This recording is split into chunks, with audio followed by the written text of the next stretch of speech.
Viewers, Italy visa সংক্রান্ত বিষয়ে বাংলাদেশে নিযুক্ত ইতালিয়ান অ্যাম্বাসেডর আলেসান্দ্রো অ্যান্তোনিও ৭১কে দেয়া সাক্ষাৎকারে কি ব্যাখ্যা দিল সে বিষয়টা আমি আপনাদেরকে শোনাবো এবং এ বিষয়ে আরো কিছু বাস্তব ভিত্তিক পর্যালোচনা করব। তো আপনাদের কাছে রিকোয়েস্ট থাকবে অন্তত আপনারা আজকের ভিডিওটি স্কিপ করবেন না, তবে আপনারা পুরো বিষয়টি বুঝতে পারবেন। তো অ্যাম্বাসেডর বলেছেন যে ২০,০০০ ভিসা প্রত্যাশীর পাসপোর্ট আটকে আছে বাংলাদেশের ইতালিয়ান দূতাবাসে এবং তিনি এটা স্বীকার করেছেন যে প্রতিদিন ১০০-র বেশি ভিসা দেবার ক্ষমতা নেই তার দূতাবাসের। বলেছেন যে গত বছর থেকে অপেক্ষায় থাকা বাংলাদেশিরা দ্রুত ফেরত পাচ্ছেন না তাদের পাসপোর্ট।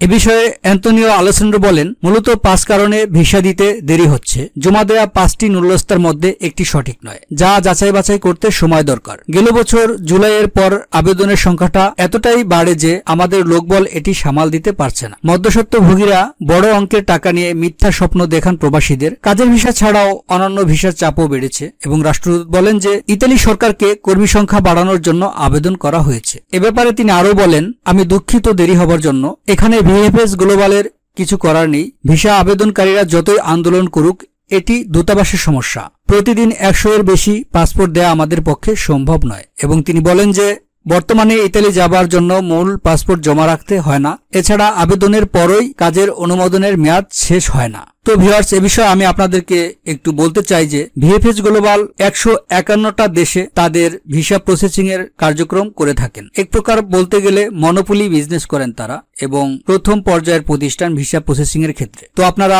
চাইলেই তাদের বিরুদ্ধে একটা কথা বললেন আর সেটা সত্য হয়ে গেল, এমনটা কখনোই বাস্তবসম্মত নয়। তার কারণ হচ্ছে আপনারা দালালকে বিভিন্নভাবে টাকা দিবেন আর সেটা ভিএফএস গ্লোবাল বা ইতালি অ্যাম্বাসেডরের দোষ দিবেন, সেটা কখনোই হয় না। দালাল আপনার কাছ থেকে অনেকভাবেই কৌশলে ভুলিয়ে ভালিয়ে টাকা নেয়। ধরুন আপনার দালাল যে কোনোভাবে আপনার জন্য একটা ইমেল করলো এবং সেটার অ্যাপয়েন্টমেন্ট পেল, সেক্ষেত্রে হয়তোবা ধরে নিন যে নির্দিষ্ট একটা তারিখে আপনার অ্যাপয়েন্টমেন্ট ডেট পড়েছে। সেই লিগ্যাল ভাবে নেওয়া অ্যাপয়েন্টমেন্টটাই তারা বলবে যে আপনাকে ৪-৫ দিন পরে অ্যাপয়েন্টমেন্ট দেওয়া হবে, এক্ষেত্রে আপনার ৫০,০০০ টাকা লাগবে। তো আপনি তাকে ৫০,০০০ টাকা দিয়ে দিলেন। দালাল কিন্তু আপনাকে লিগ্যাল ভাবে একদম বিনা পয়সায় নেওয়া অ্যাপয়েন্টমেন্টটাই ধরিয়ে দিল, আপনার কাছ থেকে ৫০,০০০ টাকা নিল। আপনি দোষ দিলেন ভিএফএস কে বা ইতালিয়ান অ্যাম্বাসেডরকে। তো আপনি যদি এত বড় একটা প্রতিষ্ঠানের বিরুদ্ধে ক্রমাগত দুর্নীতির অভিযোগ তোলেন বা আন্দোলন করে যান বা ইতালিয়ান অ্যাম্বাসির বিরুদ্ধে, সেটা কিন্তু তাদের দেশের তাদের প্রতিষ্ঠানের ভাবমূর্তি ক্ষুণ্ণ হয়। তো আপনি সারা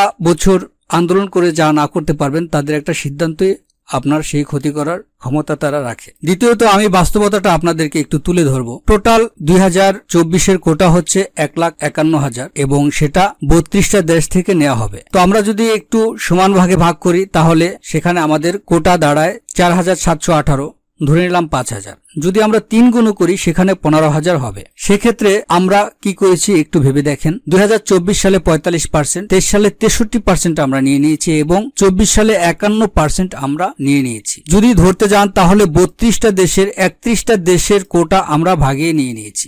তাহলে বুঝতেই পারছেন যে ৩১টা দেশের কাজ শুধু একটা দেশের অ্যাম্বাসির উপরে চাপ পড়েছে, বাংলাদেশের উপরে। তো আসলে তারা এটা কিভাবে সামাল দিবে বলেন? তাদের তো একটা নির্দিষ্ট সংখ্যক লোকবল আছে, এটা আমি বারবারই বলেছি এবং সে কথাটাই অ্যাম্বাসেডর বলেছেন যে আমাদের পক্ষে সম্ভব না এতটা চাপ নেয়ার বা সে পরিমাণ লোকবল আমাদের নেই। সেক্ষেত্রে তারা কিছু পদক্ষেপ নিয়েছে এটা সমাধান করার জন্য। সেটা তারা বলেছেন যে এখন ভুয়া নুল্লাস্তাদারীদের অ্যাপয়েন্টমেন্ট দেওয়া হবে না, তারপর হচ্ছে মূল পাসপোর্ট জমা নেওয়া হয় না, তারপর তারা আরেকটা পদক্ষেপ নিয়েছেন যে আপনারা চাইলে আপনাদের পাসপোর্টটি তুলে নিতে পারবেন। তো ভিউয়ার্স, আমি আপনাদের এই কথাটাই বলতে চাচ্ছি যে আমরা সবসময় আমাদের নিজেদের মতো করে চিন্তা করি। তো আপনারা এক্ষেত্রে ভাবতেই পারেন যে আমাদের অনেক বেশি দক্ষতা আছে, আমরা 45%, 63%, 51% নিয়ে আসতে পেরেছি বা ৩১টা দেশের কোটা আমরা একাই নিয়ে আসতে পেরেছি, কিন্তু এটা তো অ্যাম্বাসির পক্ষে সম্ভব না প্রসেসিং করার। আরেকটা কথা আপনারা মনে রাখবেন যে ভিএফএস গ্লোবাল মানে ইতালিয়ান অ্যাম্বাসি এবং ইতালিয়ান অ্যাম্বাসি মানেই হচ্ছে ভিএফএস গ্লোবাল। তার কারণ হচ্ছে যে ভিএফএস গ্লোবাল শুধু কনসালটেন্সি করে থাকে এবং মূলত ভিসা দেওয়ার এখতিয়ার একমাত্র অ্যাম্বাসির আছে এবং সেটা অ্যাম্বাসি দেয় এবং সেক্ষেত্রে ওয়ার্ক ভিসার পাশাপাশি আরো অনেক ভিসা আছে, যেমন ধরুন student visa, tourist visa, business visa. তো সবকিছু মিলিয়ে আসলে যে লোকবল এবং সেটা প্রসেসিং করার যে ক্যাপাবিলিটি সেটা বর্তমানে অ্যাম্বাসেডরের নেই। তো আরেকটা বিষয় যদি আমি একটু পর্যালোচনা করি তাহলে আপনারা দেখবেন যে তারা যে এই লোকগুলো ফ্লুচির মাধ্যমে নিবে, এটা কেন নেবে? তারা বিভিন্ন খাতে, যেমন ধরুন সামাজিক স্বাস্থ্যসেবা খাত, hotel and tourism, construction, agriculture, এরকম বিভিন্ন খাত বিবেচনা করে তারা দেখেছে যে না, আমাদের এই খাতে লোক নিতে হবে এবং আমাদের শ্রম ঘাটতি রয়েছে। সে হিসাব করে তারা এই ফ্লুচিটা ঘোষণা করেছে এবং নির্দিষ্ট খাতে ওই নির্দিষ্ট লোকগুলো নিয়ে তারা সেই কর্মসংস্থানে কর্মী নিয়োগ দিবে। এবং এই কর্মী নিয়োগের জন্য বিভিন্ন প্রতিষ্ঠানই সরকারের কাছে আবেদন জানিয়েছে যে আমাদের এই শ্রম ঘাটতিটা রয়েছে। সেখানে আসল ঘটনাটা ঘটে কি বলেন তো? মাত্র 2.8, মানে হচ্ছে প্রতি 100 জনে মাত্র